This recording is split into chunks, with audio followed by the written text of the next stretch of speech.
Happy Friday, ladies and gentlemen, and it's a holiday weekend. Most people are going to have a nice 3-day swing, and if you are, well, congratulations. Welcome, everyone, to Breakfast with Boom. I am your host, Mr. BoomStick XL, and we have a pretty stacked show for you today.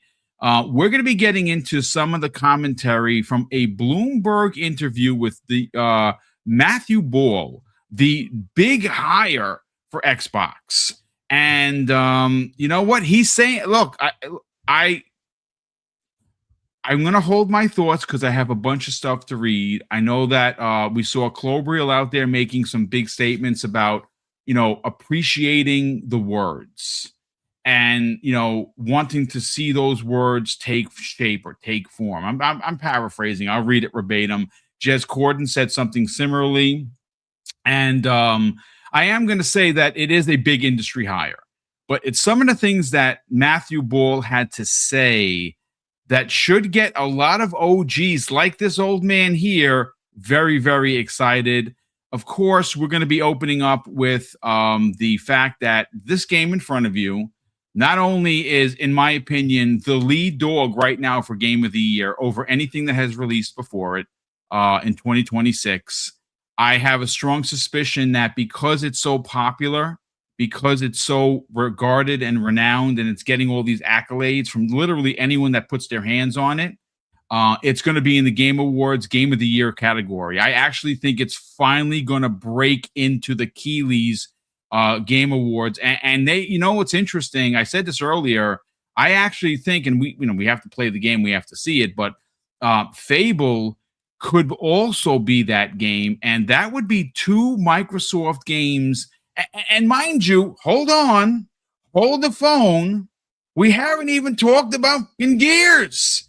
Gears could come out and could literally cure hunger, change world, make world peace, and be the greatest, video game that's the most violent video game you've ever played. So they could literally do it all. But again, I'm being a little facetious. Xbox is in a really good position for this year to get a lot of awards. And I know people was like, well, Boom, you didn't mention Halo. I didn't mention Halo because I'm a Halo stan. We literally, Fuzzy, Crispy and I were literally just talking before Fuzzy got here. And I was saying, like, there are days where I could just go into Infinite and play and get lost. I'm still missing achievements. Like I still haven't found all the communications. They're so annoying to find. I've been flying that ship for days and I can't find them. It's crazy. But look, we're talking about Forza. We're talking about the new hire in Mathew Ball and some of the things he said during the Bloomberg interview. But we're going to open up with another ginormous rake step for Sony Interactive Entertainment and PlayStation and the leaders of Bungie, who have not only failed its employees, it has failed its community and its audience. But before we get to there, let's welcome in the panel. Crispy Bond, what's going on, dude? How you feeling? Feeling all right. Kyle Busch, rest in peace. Oh, man, that was bad. 41 years old. I mean, 41 years older than me. Kind of crazy. I watched him. I was a huge Jeff Gordon fan when he was coming out. So yes, I definitely remember the battles those two would have. I mean, I think they almost wanted to rip each other's heads off at one point. And I'm sure, Jeff's feeling it right now as well. Cause that was an epic battle. He was basically our generation's Joey Logano. He came up, family is part of the NASCAR. He's always been like a hard-headed, pedal to the metal guy. And, I mean, unfortunately this happened and, rest in peace. And, yeah, other than that, I mean, we're going to talk about the Bungie thing, but my best friend, like family friend, like grew up with him 25 years. He went off and, I'll give you a little context, but, we're going to get into it. Yeah, we absolutely will. And Forza Belvedere, race car extraordinaire, Kyle Busch, man, what a shock. Honestly, it was for me as shocking as when Dale Earnhardt passed away, and he broke his neck in what looked like not even a crash. Yeah, actually, I was there for that race. One of my first road trips, You taking might a long distance trip. loud.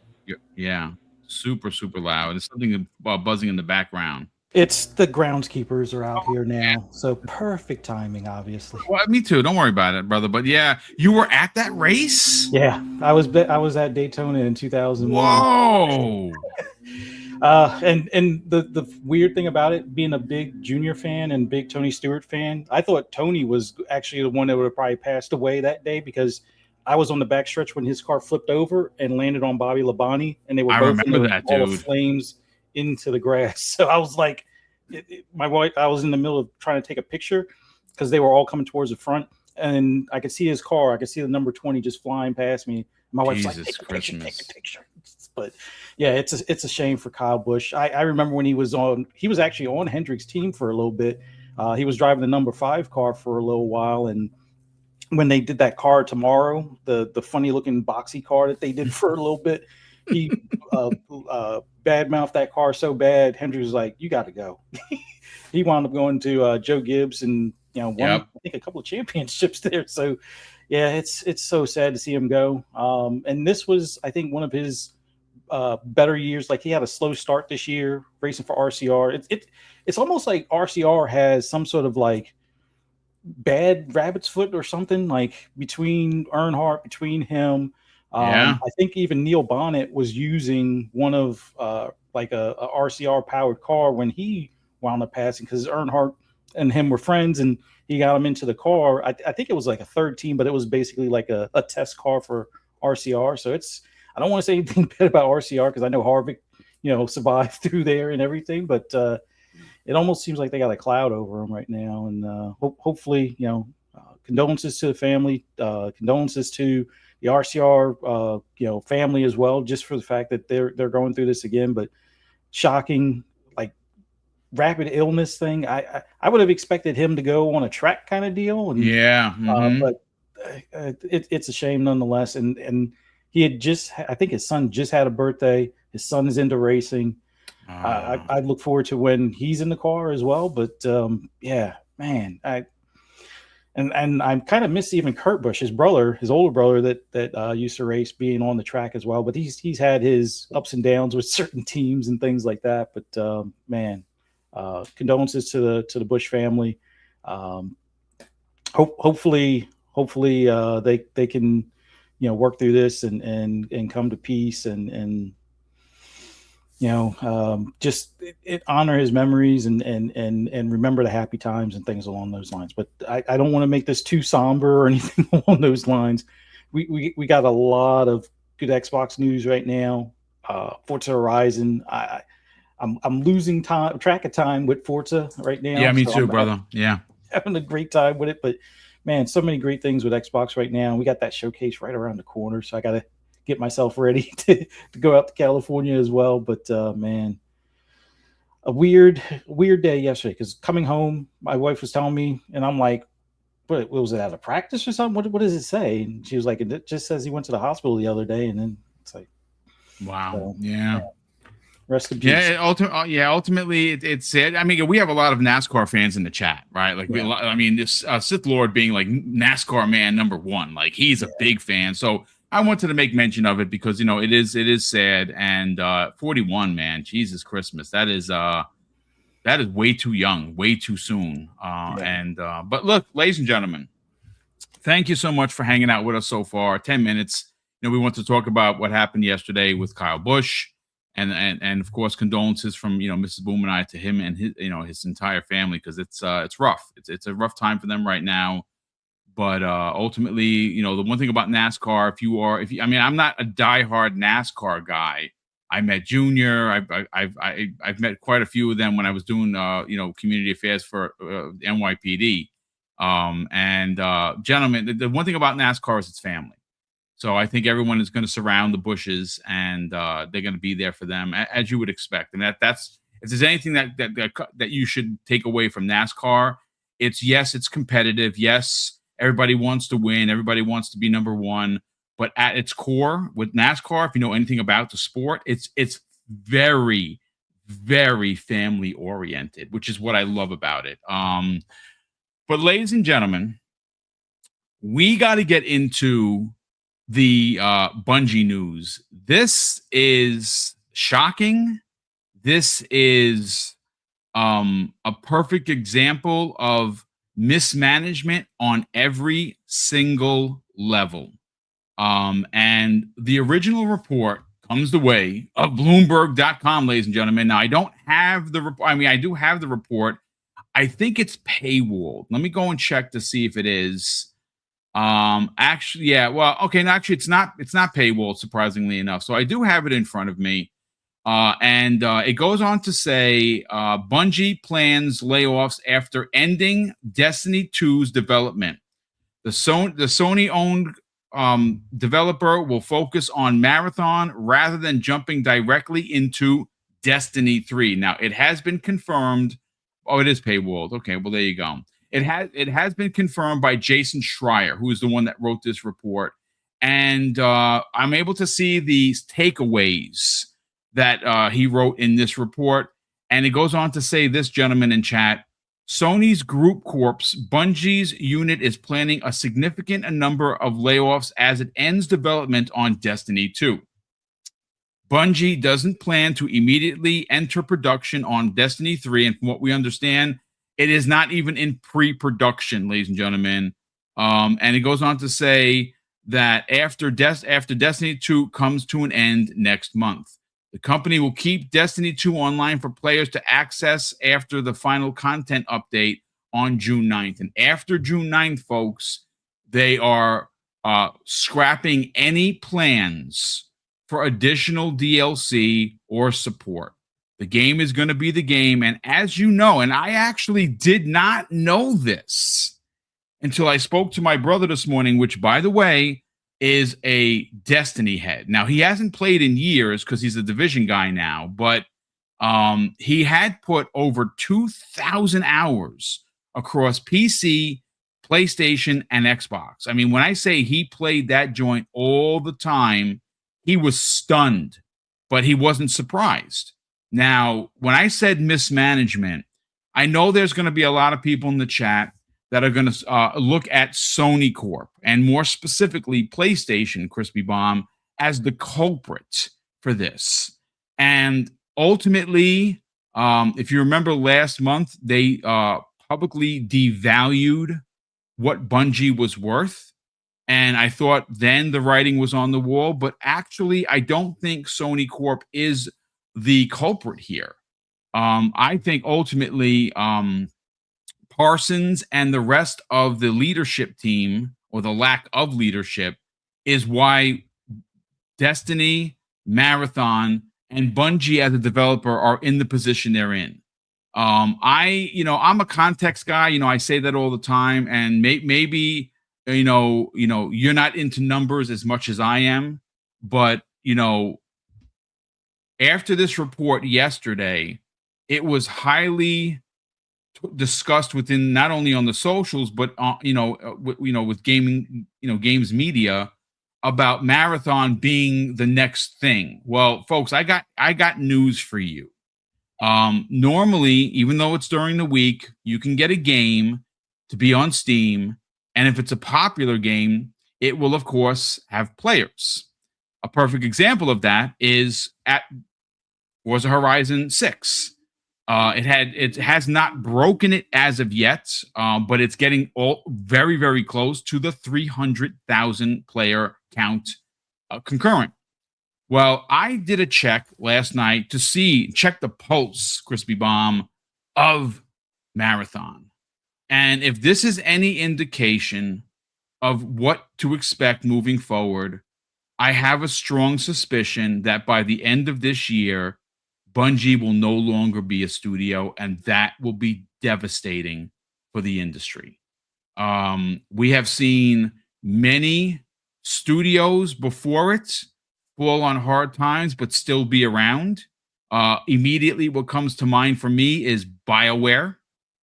BioWare is absolutely a former shell of itself. And we can only have fingers crossed and hope that when their next game comes out, it's not met with the same disenchantness, I guess you can say, for what they've done before. Mass Effect 4 needs to be what Mass Effect 1, 2, and 3 were. Can they do it? I don't know. You look at 343. You look at Halo Studios. That's another studio that I mean, and we're going to get into what Mathew Ball had to say, because I think he was referring that he didn't specifically say Halo, but I think he certainly implied it. And I think what they've done over there, I loved Infinite. It's my favorite Halo, to be honest with you. As a matter of fact, the multiplayer for Halo Infinite surpassed Halo 3 for me, and I'm a Halo 3 guy, ladies and gentlemen. But that studio it's a conundrum, man. It's a head scratcher. I just don't know what the leadership is doing. We saw all those reports that came out earlier this year that were very, very damning. This is the stuff that we've heard on, but now it's being reported in detail. That's another studio that's just like, wow, how did this happen? And now now we're focusing on Bungie, ladies and gentlemen. At the highest concurrent number of players at launch, which normally you don't get higher than that. Like when you get a game to come out, you get a lot of people to play it, and you get a large concurrent number. And sometimes that number is never matched again. Some numbers like Forza Horizon 6 continue to be broken, right? Well, the highest player count of all time, Crispy Bomb, was 88,000 players, which is not a lot on Steam. Now, you got to remember, Steam is the biggest market for games. Bigger than Nintendo, Xbox, and PlayStation combined. Well, yesterday evening, where you would expect players to be in bulk, they had 11,570 players playing Marathon. And I got news for you. It's getting worse and worse and worse as the week go on. And I got a story in front of me that comes away, I believe it's of Wario 64, where now people are review bombing this game because of the announcement that Destiny 2 is shutting its doors. And they've already disenchanted the fan base with Marathon and the way it was made. There was a lot of real negativity leading up to it, stealing art assets, having to settle out of court, a lot of stuff in the game that people don't like. It was very, very troublesome. And now we got this story, and you have a friend of yours that is Mr. Destiny, like my brother. I want to bring you in and get your thoughts on this, because this, I know I started off with this, don't blame Sony. Sony is just reacting. They own them. The real culprit here, ladies and gentlemen, is leadership at Bungie, and it has been failing for years. This is not the first time. So because of this continued failure, you're going to see, and it said it in the Bloomberg report, a significant amount of layoffs due to Destiny closing its doors. Let's bring you in, Chris Baum, get your thoughts, man.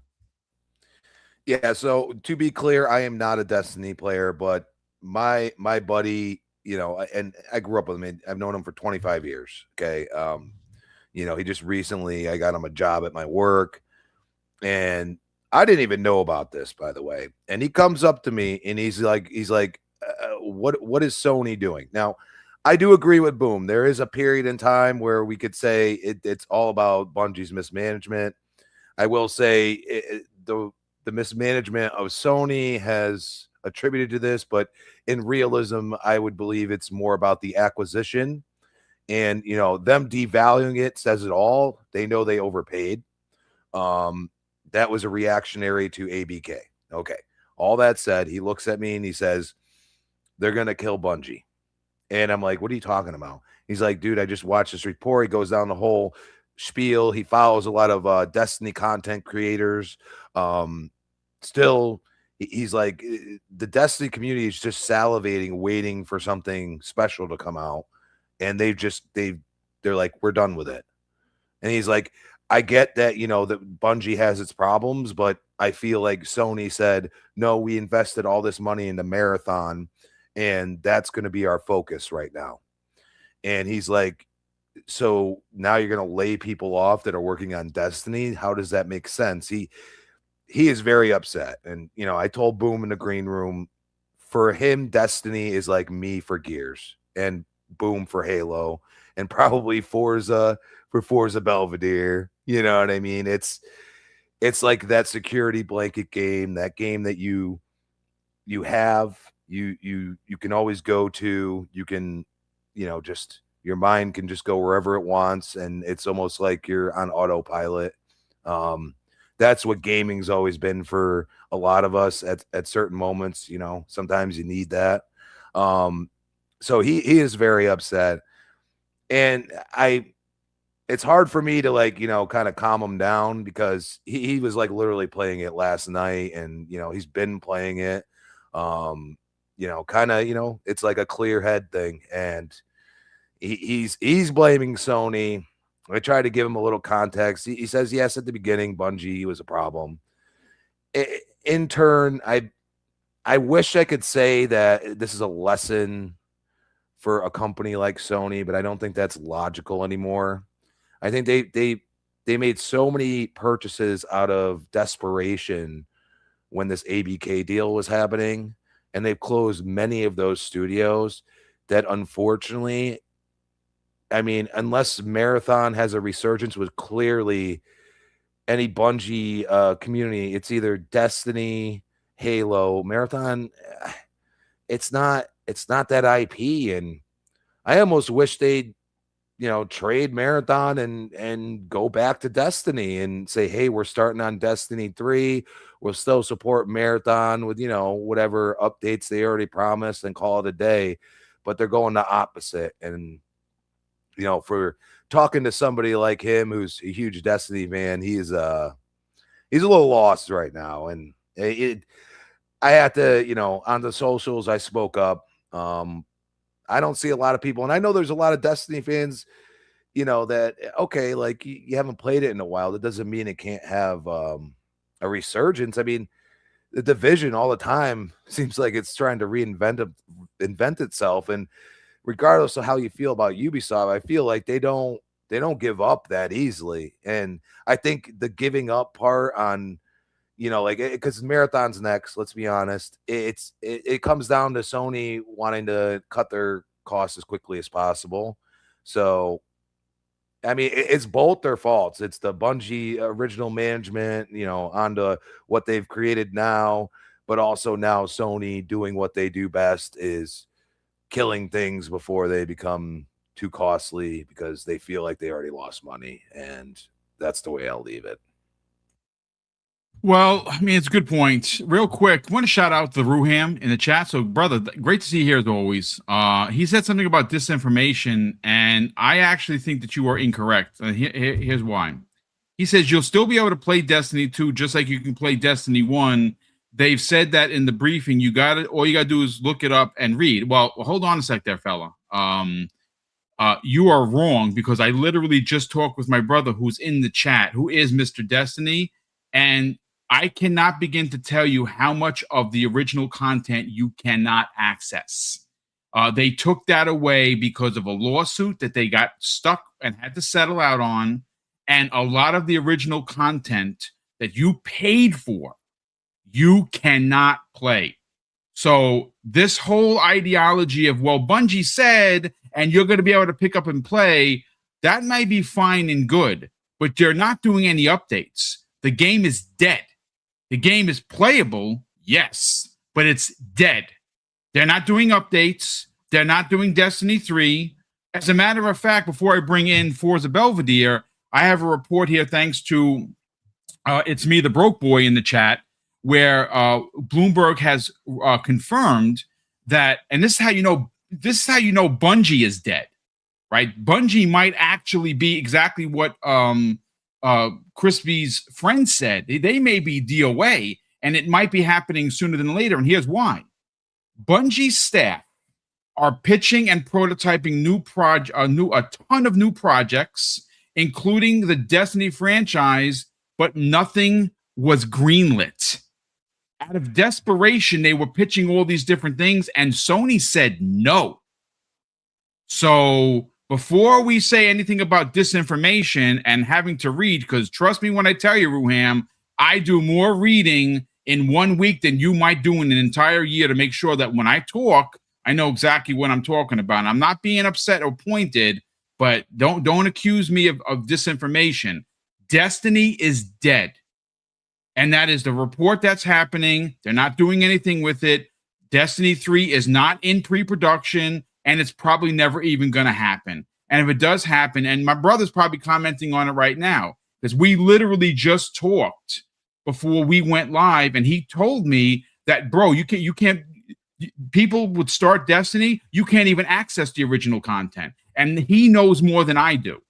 So before we start accusing of disinformation, understand that Destiny is dead. Yes, you can play it, but who's going to play it now? Is anybody going to play it now? No. You know what's going to happen? It's going to collapse in on itself. And that's ultimately what's going to happen. But Crispy Bomb, thank you so much for the information on your friend. But I want to bring in Forza Belvedere.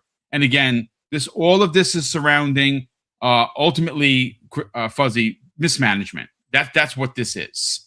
Mismanagement by leadership that we know that did some really crazy things with buying expensive cars and not saying anything about layoffs. And if you want to know the deets on the actual $3.6 billion that were spent, over $1 billion, and I think it's closer to 1.2, was retention money, not the sale money. So it was less than $2.6 billion that Sony spent. And, well, we know what has happened to it. Marathon, unfortunately, did not hit like they were hoping. And the numbers prove it. Every week that it goes by, less and less people are playing. Now they're going to have less and less staff to keep it going because they're getting a ton. And again, we don't know what the number is, but the Bloomberg report literally said a significant amount of people at Bungie will be losing their jobs because they're stopping any further development on the game. And yes, you can play the game, but there'll be no updates, and it's just going to be what it's there. That's not good.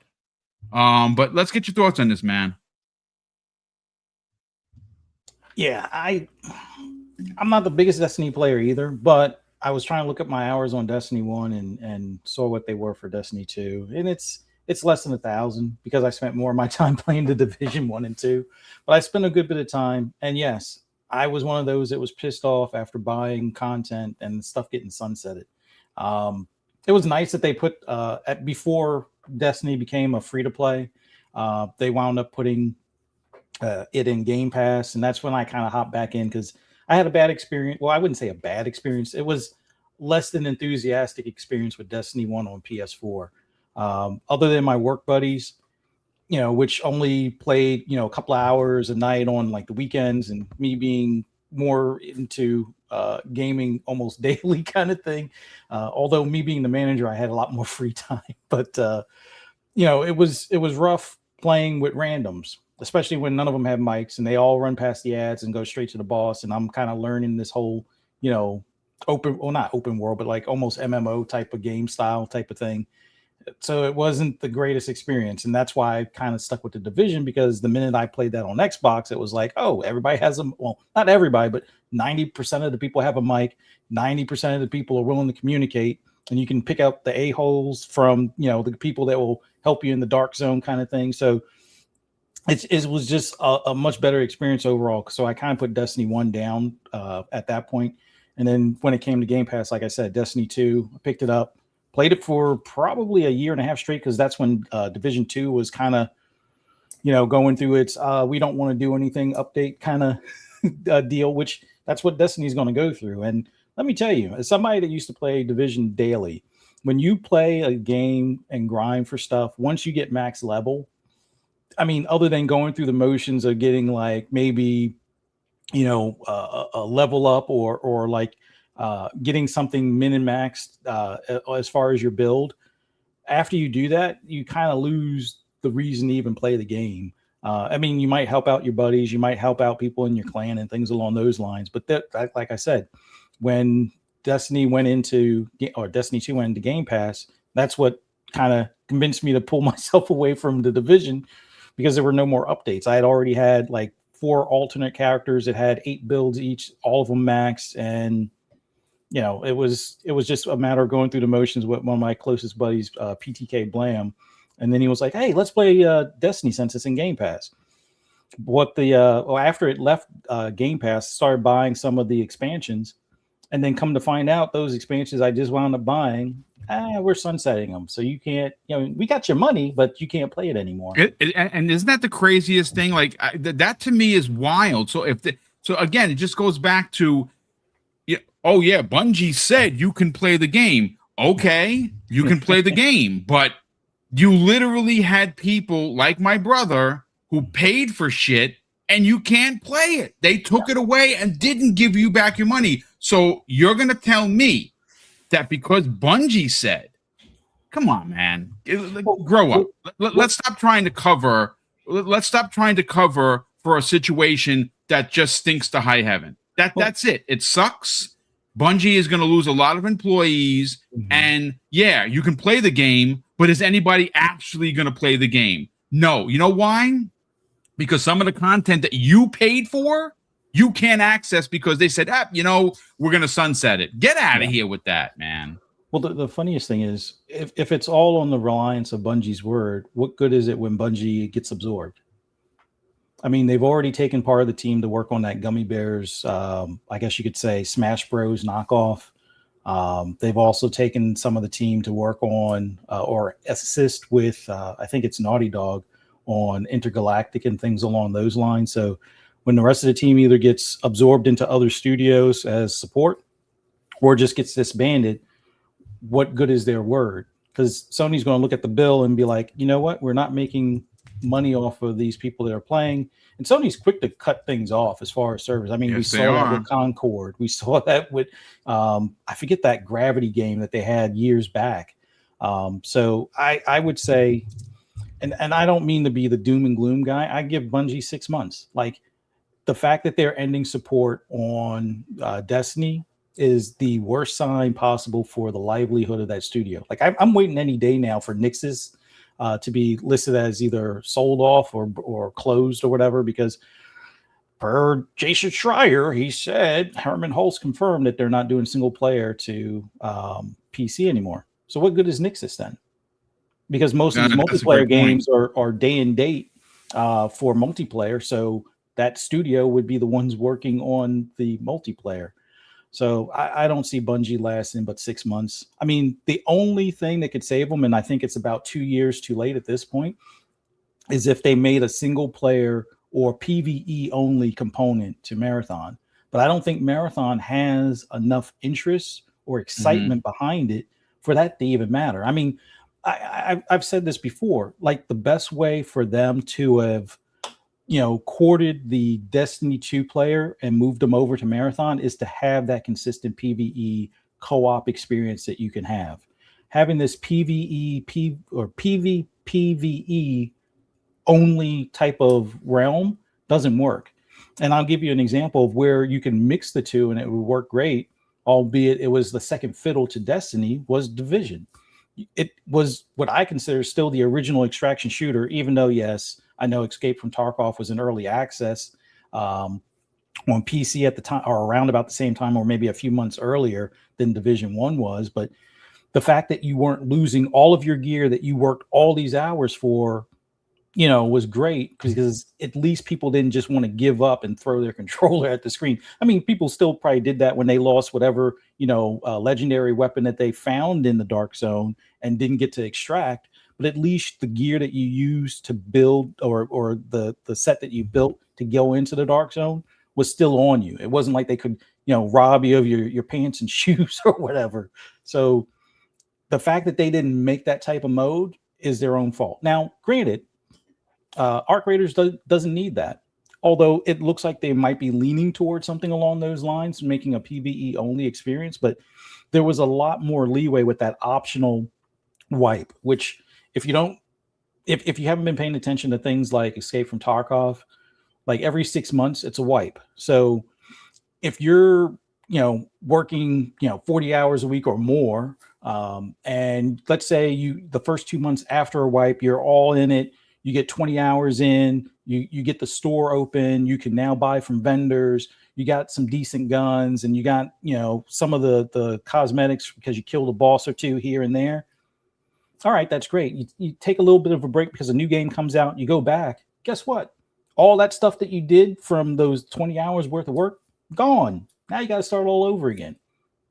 There's only about 500,000 people that really play Escape from Tarkov, and out of those 500,000, I would say about 100,000 of them continue to play. And even that game on Steam, because granted, Steam is not their primary place to play, has more players than Marathon right now. And that's a hardcore game. And remember when they asked influencers and other hardcore Tarkov players if they would play Marathon? None of them raised their hand. That should have told Bungie right then and there, we need to change up.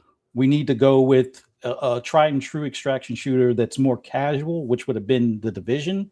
Have a PvE zone only and make it PvPvE, where you don't lose the gear that builds your bot or whatever, fighter or whatever they want to call those now. And that would have, I think, saved them. That would have probably kept a lot of the Destiny 2 players or moved them over, and they would probably have a lot more of a lifespan, maybe 2 years on the time clock from Sony to continue going on. But I think it's a bit of mismanagement on both parts, because Sony should have stepped in a lot sooner, although maybe the contract didn't allow for when they had the whole board thing where they were putting more Sony personnel on the board for Bungie. But, whether it's Parsons and whomever buying cars and inviting the female employees over to, hey, check out my collection. And it's like, she wasn't feeling them that way. So, you're fired, and fired off a handful of people before they were vested. That retention money, I think they had to be there for like another 9 months or whatever. And it was like at like 8 months and 30 days or 8 months and 28 days. Hey, layoffs! All you guys are gone, so I get to keep that extra 600,000 in my pocket and buy some more motorcycles and classic Broncos. But it is what it is. I hate to see it, but maybe Sony should have got Parsons out of there sooner. Maybe they should have not listened on Bungie's advice on factions. Maybe they would have that hit killer app as far as a games as a service beyond Helldivers, which it seems like even the developer has been saving that game over and over with a lot of the content stuff. And it seems like Sony tried its best to kill it with the whole login thing, but it is what it is. Sony's not built for games as a service, and Bungie wasn't going to be their savior. The people that thought that was better than Activision Blizzard, how does it look now? But it's going to be sorry to see in, like, I would say probably by February when they're closed or completely disbanded and assigned to other studios. And, that history or legacy. I mean, Bungie prior was great at getting away from their parents, I guess you could say. They got away from Microsoft because they didn't want to do Halo anymore. Then they got away from Big Bag Activision. And then they tried to call him calling back to Phil, and Phil looked at the books and was like, nah, this ain't it. Yep. But Sony wanted that, insight for games as a service. They wanted that attention since, Activision was being acquired by Xbox, and, bad decisions were made. And here's the end result. So sorry to see the studio in this state. I called it from way back when that Marathon wasn't going to cut it, for the fact that it wasn't a Division-like game. It was more like a Tarkov game, and Tarkov has got a very tight-knit group on PC that they prefer that look. They want realistic military tactical shooter where you can punish people. This doesn't look like a military shooter. It looks like almost like an anime kind of, or more of like a cartoon. And I think even though that might be a great aesthetic choice for some people, that's not going to get the masses that are Tarkov loyal to move or budge. So they made a lot of bad choices on this game, and we'll see what it winds up being in the next few months when things shutter. So we'll see. Well, listen, great opening salvo. Got to shout out Neo Mental, who drops in a very generous $5 super chat and says, "R.I.P. Bungie, come to the Division. We are still rocking." Yeah, I cannot wait for the Division 3. I'm looking forward to that. And I think it's going to be, I don't know when, it's not this year for sure, but maybe we get an announcement at some point that it is. Bounty in the chat has gifted 5 double barrel gaming memberships. Brother, that is so generous of you, brother. Thank you so much for it. Mrs. Boom and I do appreciate it. And again, appreciate you rocking out with us for as long as you have. Look, gentlemen, we're going to save the Forza topic for the back end because I have a bunch of stories in front of me regarding Mathew Ball. And, I have Pirate Nation, who has a nice write-up, which I want to use. I also have a story here from Windows Central written by Brendan Lowry that we're going to also talk about. And, I was talking to Everborn Saga this morning, and what was brought to my attention, and I actually did not know this, was that at Xbox, there was no chief of strategy officer in place. And I was a little perplexed by that. During the Phil era, during the Sarah era, during, the lead up to where we are now, this is a position that was not filled, did not exist. And I know that because I literally did 2 different AI searches asking who was the former Xbox chief strategy officer. And I did not, all I keep getting is Mathew Ball. Now I will do this live on the air, just to make sure, but this is now, again, if it, I did not know this originally. But that's probably why things didn't work, guys. I don't know. Now, again, I have something here from Pirate Nation. A lot of people say he's a pony. That's all fine and good. I don't care too much. I don't care about that. He does have a lot of information here that I want to read verbatim. And then I'm going to bring in the Brendan Lowry story because it has more deets. But according to Pirate Nation, Mathew Ball is now the Xbox Chief Strategy Officer at the CEO Asha Sharma's announced hire this week. And this additional leadership is to, solidify the future of Xbox. Well, he goes on to say in his write-up, he is a well-known gaming expert who writes the popular yearly report called State of Video Gaming. And many people in the gaming industry respect his ideas because he has advised Microsoft before on the Game Pass service. In his new job, gentlemen and chat, Mathew Ball wants to, quote, revive some of Microsoft's old popular game series. And he has listed here Banjo-Kazooie, Viva Pinata, and Blue Dragon, since these classics still have fans and can generate money. Now, this is where it gets super interesting. Pirate Nation goes on to say Mathew Ball also wants to, quote, strengthen the Xbox console business and make it more profitable as the industry shifts towards subscriptions like Game Pass instead of single game purchases. Mathew Ball believes Xbox can grow by focusing on these services and legacy series. Now, I want to bring in, of course, the report here, or the article from Windows Central. And once again, that is Brendan Lowry. Now, all of these things that we're using for context will be in the show notes for the show, and I will be making a video specifically about this topic. Now, Brendan goes on to say, our job is to turn around the business, quoting Mathew Ball. New Xbox Chief Strategy Officer says joining Xbox was irresistible, and his goal is, quote, reviving storied franchises.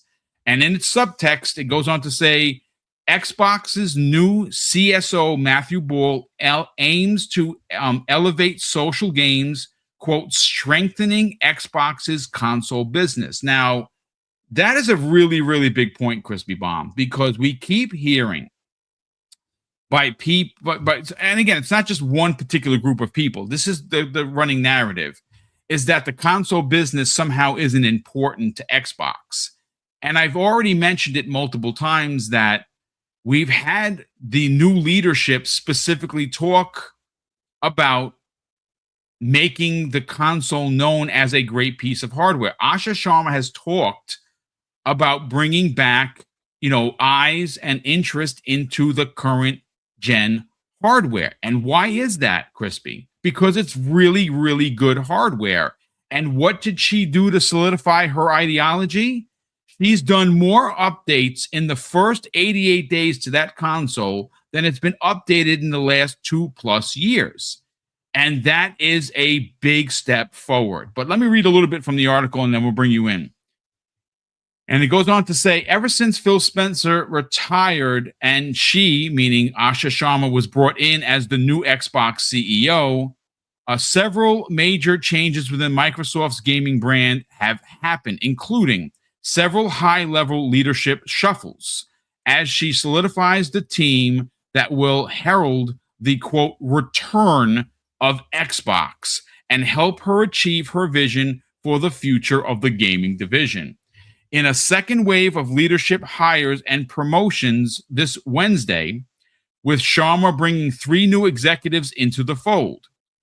These include the widely respected and well-known game industry analyst, Mathew Ball, as Xbox's new chief strategy officer, Microsoft's chief vice president of Azure, OpenAI, and AI infrastructure, Scott Van Vliet, as chief technology officer, and Chris Snackenberg as corporate vice president of partnerships and business development. Now, specifically talking about Mathew Ball, the story goes on to say Mathew Ball's appointment stood out in particular. Sharma said he's actually been advising her since day 10 of her 3-month tenure and has now been made a part of the Xbox team officially. He's best known for in gaming for his thorough, investigative, and data-driven annual, quote, The State of Video Gaming reports, and has helped lead companies like Amazon Studios, Otter Media, and Accenture in the past. I'm going to stop it right there. And, I have seen, now I'm not saying this because I didn't know who he was, to be honest with you. I started reading up on him. And I'm like, wow, this is a really big hire. And how this is a big hire is you saw, pretty high praise from, many of the industry's writers and journalists. And look, the truth of the matter is that, and I literally just read this story because I found it as we were live on the air.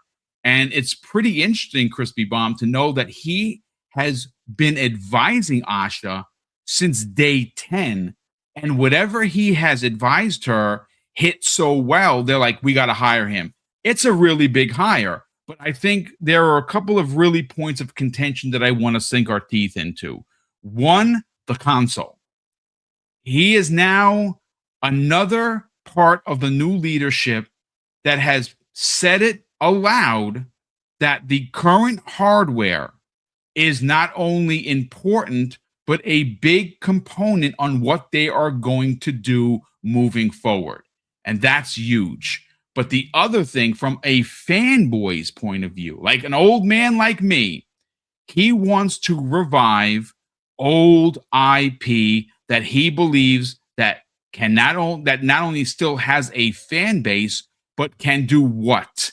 Make money. And here's the other thing that was interesting in this write-up. It was mentioned that because of the way games are sold to consumers today, and it's very different than it was 10 years ago, and we know, thanks to numerous reports, that the normie gamer, and I'm not just talking about on PlayStation, I'm literally talking about the actual casual audience across Nintendo, will not buy games. And he does value Xbox Game Pass. Let's get your thoughts on this, man. Yeah, so I looked at it and I said, okay, like, where's the negativity about this hire? Which I'm gonna tell you, like, Asha, she's building a team. She's building her team. You know, most of us think that after, we'd say, November, she was brought in, I would say, and just kind of sat and watched and learned and, you know, knew that she was going to have the job. But I always say, like, if you're going to be a good manager, because a CEO of any part of a company, you have to be a good manager. You have to build a team around you. You have to do all of these things that, you know, some people don't look at, like, you know, like, hey, I'm just the coder here. Like, I don't really pay attention to that. Well, that's the point. Like, she's doing things different. I see a lot of positivity. Yes. A lot of people.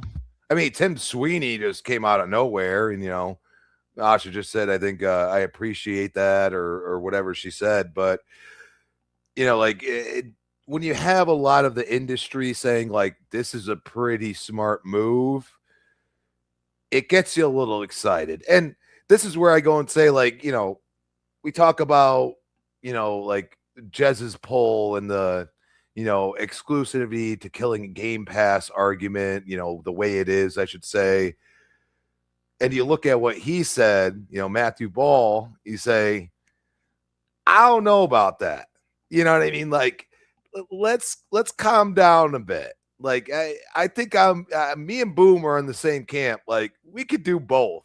You got to figure out how. And how do you do that? You bring in somebody like him. And you know, he probably, because of the write-up he does and everything else, which I really never looked into it. I don't know him, just like, you know, Boom said. The fact is that he does a lot of research. And sometimes you need that. Now, whether they use AI in the background to help them or not, that doesn't matter. If you get the knowledge, you know, clearly if like the stupid little things that some people laugh at that we are excited about, like talking about the console, you know, actually making it relevant, not acting like, hey, like everyone wants to play on a TV or on cloud. Like, a lot of people still want a console, okay? Switch 2 is still selling pretty well. Look at the landscape.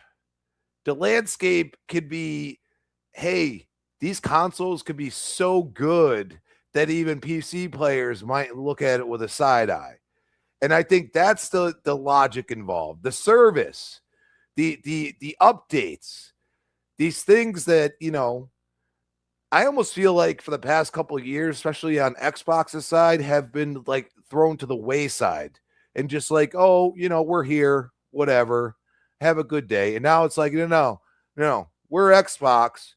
We're gonna appreciate the fans we have already, and we need to act like it, you know. And I think, you know, like player voice, like some of these ideas, you don't know if it comes from this man. You know, if she's been talking, she's talking to Phil. Phil's still there. You know, I hope they give him a, you know, I hope you guys, he shows up there and he's smiling and he's happy and he doesn't have to deal with this anymore. And he gets his, you know, last ride, magnum opus, like, hey, like, you saved Xbox, but it's time to hand it over to Asha and she's going to, you know, build the rocket ship and let's go. And I think you got to build the team, and it starts, you know, like creating a new subset in a lot of sense. Like, I'm sure there's other, you know, some of these other, you know, titles that haven't been there before, and understand that not everyone's going to agree with you, and that's okay. And I think Microsoft as a whole, because they said, you know what, we're going, you know, now it's Xbox again. Let's go back to Xbox. Let's stop acting like everybody wants to hear Microsoft Game Studios or anything like that. be done with it forever. Okay. If you want your identity to be a renegade, you be Xbox. Okay. All the Microsoft stuff, okay, Windows, all that stuff. Oh, okay, that's fine. That's fine. But anything gaming wise, it is Xbox. Okay. And I think you don't know if this man was like, this is what you need to do. You know, why is it a generic white logo? You know, why aren't we yelling at the top of the hill? Oh, you don't believe me? Go ahead and ask the community.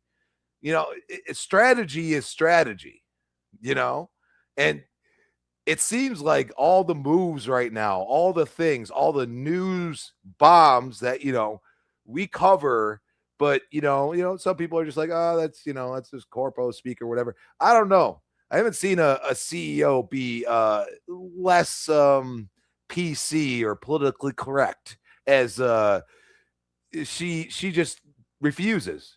You know, the little clapbacks, the constantly, you know, like engaging the community, saying things that, you know, before the studios are about to announce it, not quote tweeting all the time, doing it herself. You know, it's refreshing. And who knows if he was a part of that strategy. So it's the beginning. We could have the arguments about other things later, but the console means something more than ever. I mean, the thing runs amazing. I mean, just playing Forza Horizon 6 last night, I'm just so stupid. I'm just driving around, just blowing through trees all over the place. You know, it's fun just to drive and do nothing. I need to get into the thing and actually, like, because I have to build the car that I want, you know, a couple cars and build the tuning and all that, because I feel like the game, when you have certain cars, is so unhinged that I'm like, I don't care though, because I'm getting I got like a 300,000 points, and I'm like, why are people posting stuff about doing like, you know, going into certain people's estates and doing farming? And I'm like, dude, you could get all the points you want as long as you don't hit something, you know, that isn't destructible.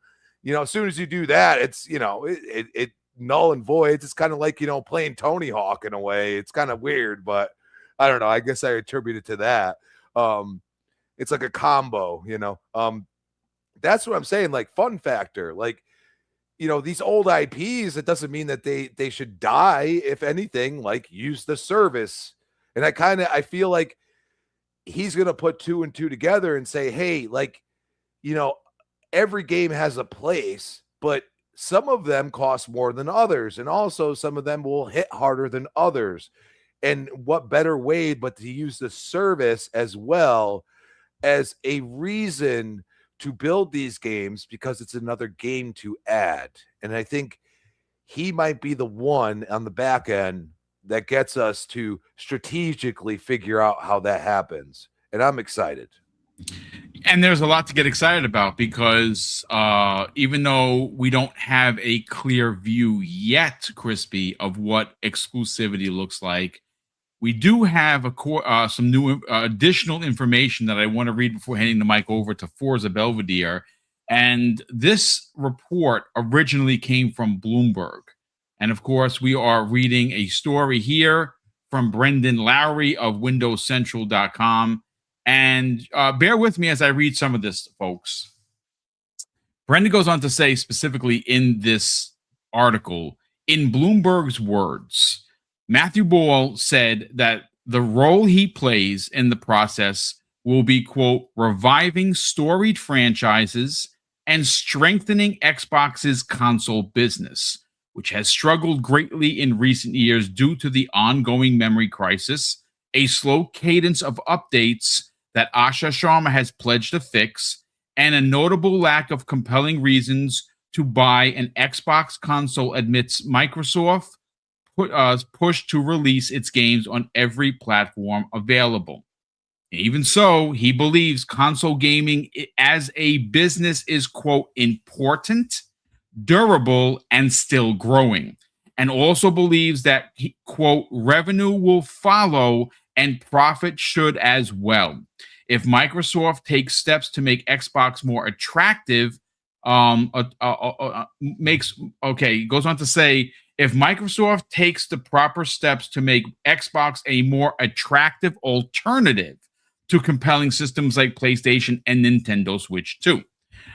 Continuing, one way many want Microsoft to achieve this, and I think I'm in this camp, is through the return of exclusive games, which Asha Sharma is currently evaluating right now. Mathew Ball didn't offer further comment, though pointed out that the, quote, binary of exclusivity isn't the only route to take. Instead, according to the article, he explained that, quote, I'm very focused on this question on how games can, where appropriate, it's not suitable for all titles. Find a better and bigger way to explore, create, co-create, and build together. Sharma wants to elevate creator-centric platforms like Minecraft, The Elder Scrolls, and Sea of Thieves that Microsoft owns, and Mathew Ball will help Team Xbox do so.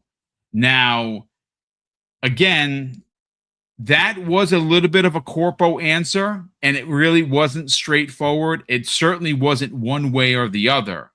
But I think that when you read into it, and again, this is my take on it. Yes, is there another way that's not full-on exclusivity? Some people would suggest Forza Belvedere that could be timed. And I don't think timed works, in my opinion, with specific games. Your core franchises, and you've heard this referred to by Keosante and Everborn as the burger, fries, and shake, which is Halo, Gears, and Forza. Now, Halo has been announced for PlayStation. It doesn't have a release date, but that's a game that I don't believe cost a lot to port. And if I'm being honest, and you want a galvanizing, gotcha moment for the Xbox community, if Asha comes out and says that they have canceled the release of Halo on PlayStation, it would be a ginormous win for her.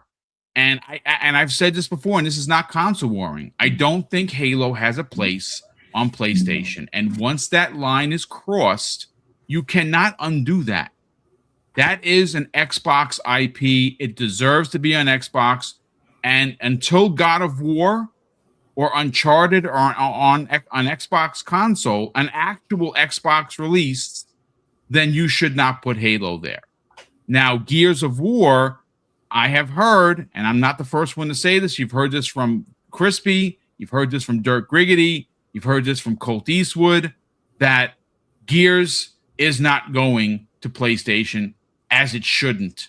Now, Forza, well, you see, that's a horse of another color. And I'm going to be honest with you, and we got some numbers for Forza that's going to blow your stack that we have coming in from Annalena Analytics. And it's mind-blowing where that game is right now. Only 8 days after its original release. Just crazy numbers. Mm-hmm. But I want to bring you in, and I'm going to get your thoughts on this, because yes, is the new Xbox team, do they have a daunting task of righting the ship? I've said this from the beginning. They do. Can they get there? They absolutely can get there. And I think already under Asha and the 89 days that she has been in the position, she has been doing more work in those under 90 days than we've seen done in 2+ years. Now, I don't know specifically why that is, but all I know is that there is a surge of energy in the Xbox community and its fan base. More so its core. Like, its hardcore are really excited about the brand. And we've heard stories from many people on the socials about their casual friends going out and buying Xbox consoles for Forza Horizon 6. And I think it's safe to say that Xbox itself as a platform has enough compelling software, not only coming out this year, but in the pipeline for next year and the following year to get people potentially invested in the service. And I also think, and I said this yesterday with King David and C Money, there is a way to not only have exclusivity, but have day and date and Game Pass. And in business, and you gentlemen know this, there is actual documented strategies for short-term loss versus long-term gain. That is an actual business strategy. And the one thing I will reiterate, and I'm going to keep banging this drum until somebody listens and says that I'm right, is it safe to say that what Xbox was doing the last 26 to 30 months failed? And yet the answer is yes, it did fail. Nobody wants to buy their console. They're stagnant on their services, even though it's the most affordable service in gaming. And they have IP that, like Forza Horizon 6, are incredible pieces of content that you can get on Xbox. Yeah. And they have to figure out a way, and I think that they can, to not only get new customers for hardware, get new customers for software, but bring in new subscribers. Let's get your thoughts, man. Oof. All right. So I'll start with the new hires, and it's great to see that you got new hires that are enthusiastic about their position and can bring some, well needed eyes and input to, growing the brand, as well as bringing that excitement back to the brand. You can definitely feel the energy shift, over these past couple of months compared to the past couple of years.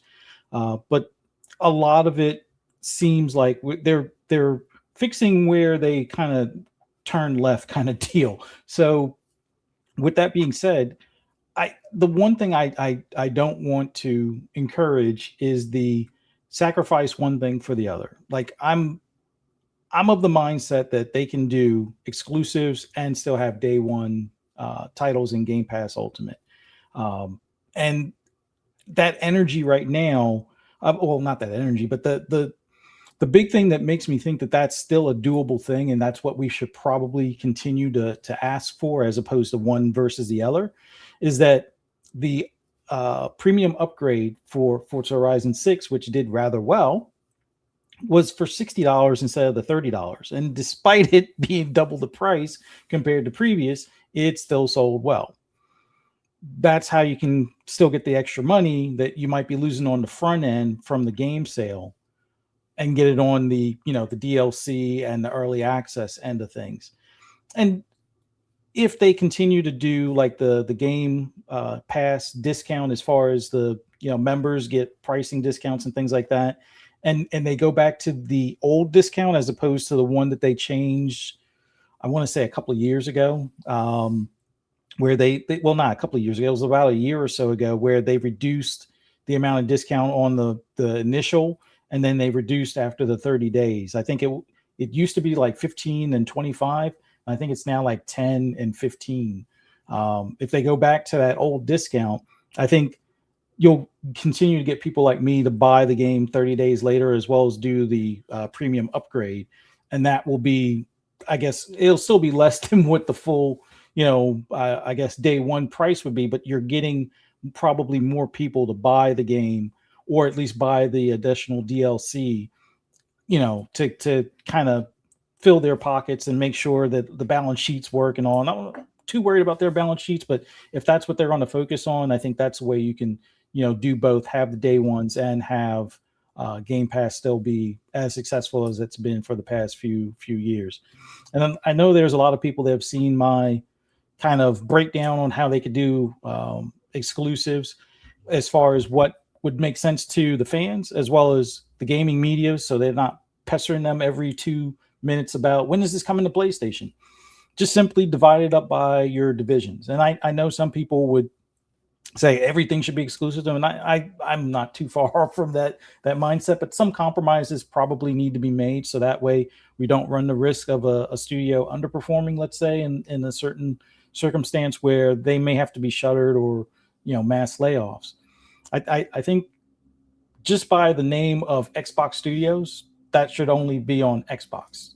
It's that should be a clear-cut thing. If it's made by an Xbox studio, you don't or won't see it anywhere else, except for, I would say the exception in that rule would be maybe a multiplayer that you want to get more money from, as far as like if it's like a Warzone or something like that. But Warzone, we'll get to that because that's on another division anyway. But if you wanted to have Halo multiplayer, and I know I'm not for Halo going to PlayStation, but if you're going to have a Halo over there, just do the multiplayer, so that way Xbox fans can have fun murking, PlayStation players. But it would make the console war more fun at that point, because, well, do the PlayStation guys have what it takes, whether they're old Xbox guys that moved over to PlayStation or what have you. Let's see how they hold up in comparisons. Let's see if the symmetrical sticks versus the other setup, I forget how you say it, but see how those fare if one is truly the better for a first person shooter. But like I said, Xbox Studio games, otherwise they stay on Xbox and PC. That's it. No other place. Yep. Unless you're accessing it through Game Pass, which we know Nintendo and PlayStation aren't going to have Game Pass on their devices. Bethesda, you get a 12 to 24 month time frame of exclusivity. So something like Blade, you want to play it on PlayStation, you're going to have to wait maybe a year, maybe 2 years. We'll figure it out. It depends on a number of factors.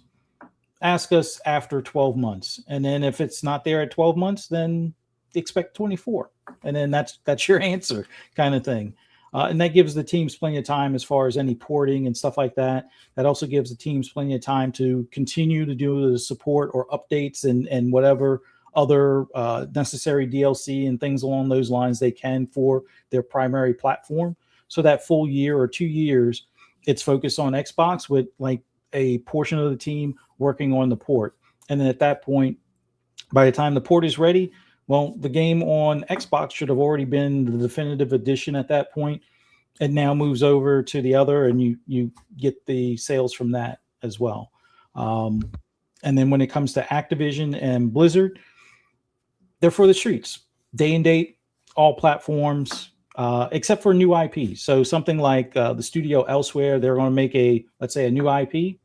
Well, that goes over to Xbox for 12 months to 24 months. Sorry. Everything else, it could be, on the PlayStation, or the Nintendo Switch the same day that it's released on Xbox. They're still, with the exception of COD, in Game Pass day and date. If they choose to take any others out of the equation, they better make up for it in some sort of way. So when Diablo 5 comes out, I don't want to hear that that's like COD and needs to not be in Game Pass. But if that's going to be the case, then you better load us up with perks where, hey, not only do we get a discount day one, but we basically get whatever expansions included in Game Pass at that point. I don't think they'd want that type of trade-off. They probably make more money on the back end as opposed to initial game sales, so they need to keep those in the service. But I think that type of layout will make it easy for them to make money and keep Game Pass subscriptions continuing to grow, not just on the console, but also on PC. And then from there, they can look at their data. They can look at, those case-by-case scenarios where, well, maybe, this game for Activision can stay exclusive, or this, or bringing back of, StarCraft, as a first-person or third-person shooter, that one, StarCraft Ghost, could wind up being just a totally exclusive on Xbox type of thing. And those would be your things to continue to build the brand, to sell more hardware, or if you're not going to sell the console, sell more of the Fire Sticks, or sell more of the Samsung or LG TVs, or sell more Surface laptops, or sell more Windows 11 software, so that way they have the Xbox app on whatever PC that the person has. And if they can find a way to put, other than doing dual boot, putting Windows 11 on Macs, then maybe that would be the other extension that you could go for. But I think that type of breakout would work, and hopefully these new hires with their approach on strategy can kind of formulate something either similar or something that still suits to putting the focus on the Xbox console. And keep us all happy from there. And I definitely want to see day ones to continue on Game Pass Ultimate. That, I think, if they were to take that away, I think they would catch as much flack as they did for going almost full multi-plat on some of those beloved titles and things like that. So I'm pretty sure, considering the momentum Xbox has had, they'll get it figured out. Well, I mean, look, if we just break this down to the core, right? The brass tacks of it all. Xbox consoles have not been selling. And why is that? Now, some will suggest, well, it's not, they don't have enough compelling software. And that's really up for debate, right? Like I go all the way back to 2023, and I think that is where, at least in my opinion, and you might think differently, and that's okay, where they really hit their stride. Because they had a good run in 2021 when they won Publisher of the Year, right? 2022 happens, and 3 of the 4 releases are all delayed, right? Motorsport got delayed, Starfield got delayed, Redfield got delayed, and those games came out in 2023.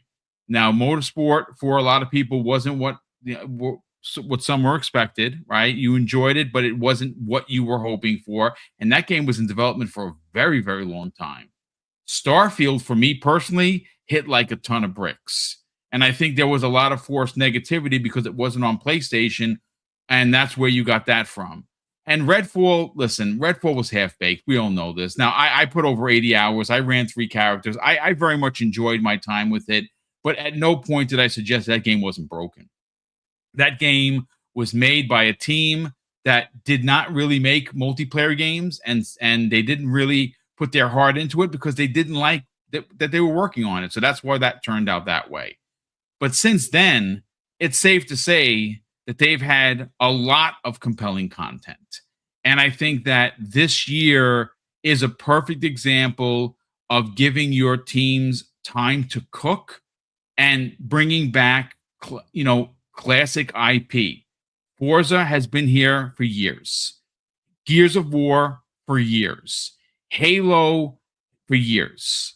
Fable was a storied franchise that had a trilogy and is coming back in a new form, with the same flavor that you know and love about the franchise, right? So that, I think it's safe to admit that this particular year is one of the best, most compelling amount of software they've ever had at any one time.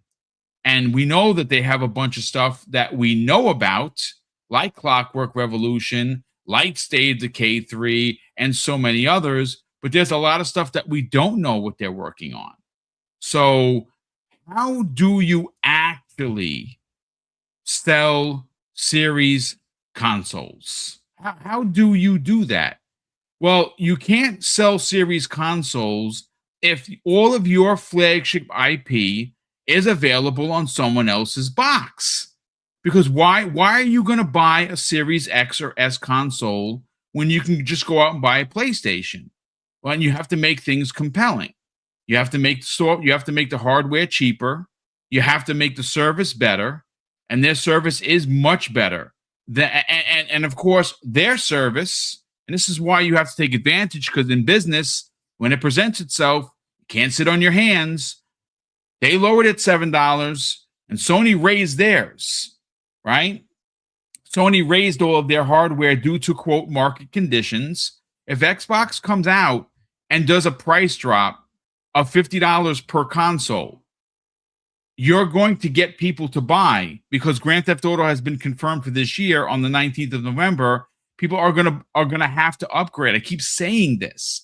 This is a business opportunity, and I think that is why you saw change so early on in the year, because they're leading up to trying to get people into the ecosystem, and now is the best time because of a specific game like GTA 6.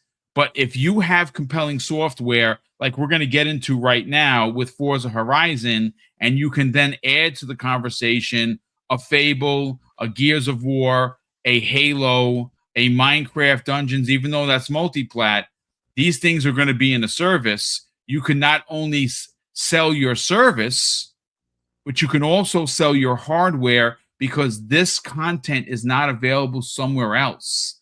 It's Boom, can compelling I, software. Yeah, you want to add something? So I've been watching this for the past like 3 days. The Xbox Series X, the one with the disk drive, everything else, 1 terabyte, has been for the past 3 or 4 days at $637. That is as close as they have gotten to the original price. Yep.